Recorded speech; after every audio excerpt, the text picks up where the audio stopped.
Bangladesh ACI মোটরসের সঙ্গে ইয়ামাহার ৮ বছর পূর্তিতে cake কাটার মধ্য দিয়ে উদযাপন করেছে ঈশ্বরদীর ইয়ামাহা পরিবেশক ফাহা মোটরস।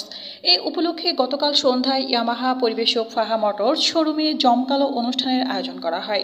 অনুষ্ঠানে উপস্থিত ছিলেন ফাহা মোটরসের স্বত্বাধিকারী Zakaria Ahmed, showroom manager Tanvir Hasan Ananta, service point manager Walid Hasan, head technician Sujon Ahmed. এ সময় ঈশ্বরদী ইয়ামাহা রাইডার্স ক্লাবের অ্যাডমিন রাকিবুল ইসলাম রাকিব সহ আমন্ত্রিত অতিথিবৃন্দ, রাইডার্স ক্লাবের সদস্য ও ইয়ামাহার ক্রেতাদের অংশগ্রহণে কেক কেটে উদযাপন করা হয় অষ্টম বর্ষপূর্তি উৎসব।